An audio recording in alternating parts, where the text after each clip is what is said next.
Halo semuanya, selamat datang di Keluh Kesah Reddit, di mana kami menceritakan kisah menarik dari forum Reddit. Pada episode kali ini, kami akan menceritakan beberapa kisah menarik dengan tema I Don't Work Here Lady.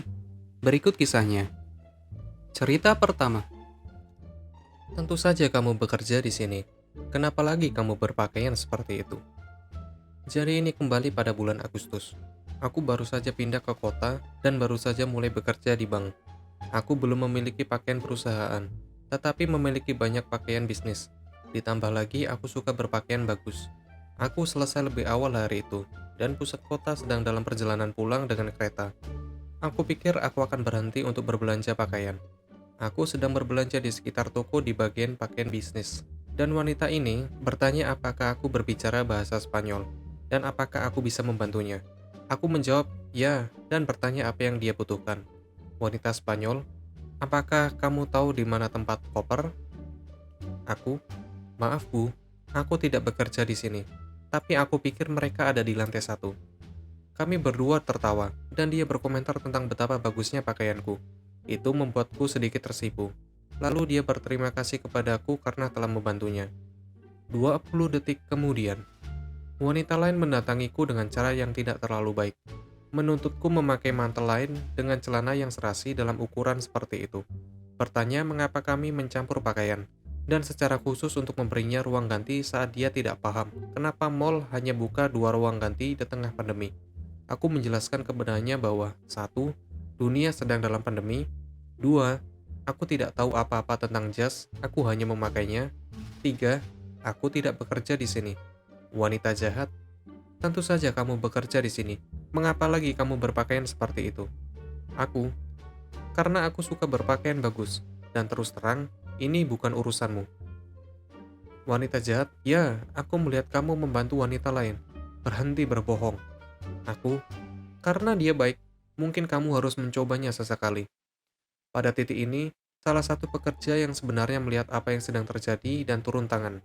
Kami berdua kebetulan berada di ruang ganti di kios yang berbeda, dan dia mulai berbicara di telepon tentang bagaimana karyawan kasar menolak untuk membantunya. Ketika aku selesai mencoba setelan baru, kali ini aku mengenakan pakaian hitam, dia berbicara dengan manajer tentangku dan berseru, "Yang pendek itu." Ketika aku lewat, manajer itu seperti, "Siapa orang itu?" Aku hanya tertawa dan membayar pakaianku. Moral dari cerita, jangan menjadi bangsat, dan seseorang mungkin membantu kalian, bahkan jika mereka tidak bekerja di sana. Cerita kedua, pro tip, selamatkan diri kalian dari banyak masalah, dan tutupi seragam kalian saat giliran kerja berakhir. Aku bekerja di supermarket yang merupakan perusahaan besar di negaraku, bukan Amerika. Dan sayangnya kami semua harus memakai seragam. Seragam khusus termasuk celana dan sepatu bot berat sebagai persyaratan. Aku bekerja di toko yang berada di pinggiran kota berikutnya dari tempatku tinggal. Dan toko lokalku ada 2 jarak yang sama dari rumah. Tempatku berbelanja bahan makanan sendiri adalah tempat yang sering aku kunjungi setelah bekerja, karena tidak semua toko memiliki stok yang sama. Beberapa barang terjual lebih banyak di area yang berbeda, dan oleh karena itu disimpan di area tersebut dan bukan yang lain. Cukup sering, setelah bekerja, aku pergi ke toko lokal untuk mengambil barang-barang yang tidak dijual oleh tokoku sendiri. Seringkali aku diganggu dan direseki oleh pelanggan di toko-toko ini hanya karena aku kebetulan memakai seragam dari toko itu. Sebagian besar waktu, aku mencoba yang terbaik untuk membantu, meskipun bukan tugasku untuk melakukannya, karena aku tidak sedang bekerja. Yang membuatnya lebih buruk adalah ketika aku berada di toko hardware lokal yang memiliki gaya seragam yang sangat mirip dengan kami, jadi aku terus-menerus mendapatkan pertanyaan dan tuntutan ketika aku tidak tahu apa yang mereka coba katakan atau mengapa mereka menggangguku. Sampai aku ingat seragamku mirip dengan yang digunakan di toko hardware. Biasanya begini, apakah mbaknya tahu di mana barang berada? Atau mengapa barang ini tidak jual di sini? Atau mengapa tidak ada barang-barang ini di rak? Aku tidak yakin. Aku menjawab karena ketika aku tidak berada di supermarket tempatku bekerja atau di toko hardware lokalku, aku benar-benar tidak tahu. Mengapa tidak? Kamu bekerja di sini. Sebenarnya aku benar-benar tidak bekerja di sini. Ya, kamu memakai seragam mereka. Bu, Jika aku di supermarket lain, aku bekerja di toko yang berbeda, dan aku di sini hanya untuk membeli bahan makanan. Atau, untuk toko hardware, aku tidak tahu, maaf, di mana mereka sama sekali tidak mempercayai apa yang aku katakan, dan terus mengeluh tentang betapa buruknya customer service, atau betapa buruknya aku dilatih, karena aku tidak tahu jawaban atas pertanyaannya.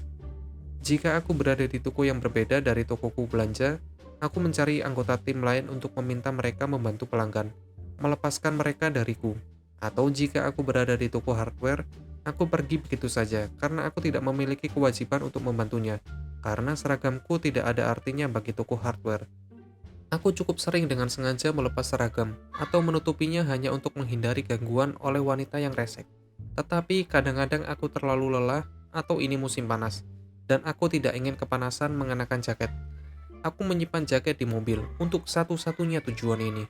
Tetapi aku berpikir untuk meletakkan kemeja di sana juga hanya untuk menutupi seragamku ketika musim panas. Cerita ketiga, Dia tidak tahu apa-apa. Menunggu 2 jam untuk dipanggil di DMV, pergi melalui proses dokumen 30 menit, akhirnya keluar, dan 2 wanita mulai berteriak dari mobil mereka. Nona 1, "Nyonya, wanita, padaku, bisakah kamu mendapatkan ID negara bagian di sana?" Nona 2, berbicara tentang Nona 1, "Apakah kamu bekerja di sini? Apakah kamu bekerja di sini?" Aku menggelengkan kepala dan mengangkat bahu. "Tidak, aku tidak bekerja di sini." Aku percaya begitu, tapi aku tidak tahu. Wanita 1, "Tapi bisakah aku mendapatkan ID-ku?" Aku, "Aku percaya begitu, tapi aku tidak tahu. Ada seorang pria yang menonjol di sini untuk memeriksamu. Dia membantu seseorang." Wanita 1, "Bisakah kamu pergi menjemputnya? Masuk saja ke sana dan jemput dia. Aku akan masuk ke sana dan menjemputnya." Aku, "Aku tidak bisa masuk kembali. Aku tidak bekerja di sini." Nona 1 dan 2, "Kamu tidak bekerja di sini? Kamu tidak tahu apa-apa? Mengapa kamu bahkan di sini kalau kamu tidak bekerja di sini?" Yang aku lakukan hanyalah berjalan keluar dari pintu keluar. Aku berjalan pergi dan mendengarkan hinaan terus-menerus karena aku tidak bekerja di sana. Pria di MV akhirnya kembali keluar sekitar 5 menit setelah hinaan verbal yang aku terima. Ketika aku mengirim pesan kepada suamiku tentang kisah itu, mereka memanggilnya ke mobil mereka, seperti yang mereka coba lakukan padaku. Wanita 1, "Bisakah aku mendapatkan ID di sini?" Wanita 2 mengeluarkan alat bantu jalan wanita pertama. Pria di MV, "Ya, ibu bisa mendapatkan ID di sini. Tetapi kami tidak menerima walk-in untuk hari ini. Ibu harus membuat janji." Histeris dari kedua wanita, beberapa sumpah serapah, dan pou-pou lain dari kedua wanita itu. Wanita 1 yang sebagai driver, "Wah, aku benar-benar perlu mendapatkan ID-ku. Aku hanya perlu ID negara bagian. Aku tidak bisa melihat dan aku kesulitan berjalan. Aku baru saja pindah ke sini, tetapi aku harus mendapatkan ID-ku. Aku hanya perlu mendapatkan ID-ku. Tidak bisakah aku masuk untuk mengambilnya?" Pria di MV, "Aku mengerti. Kita tidak bisa membawa orang lain pagi ini tanpa membuat janji. Ibu harus kembali setelah membuat janji." Wanita 1, "Baiklah kalau begitu. Bisakah aku membuat janji?"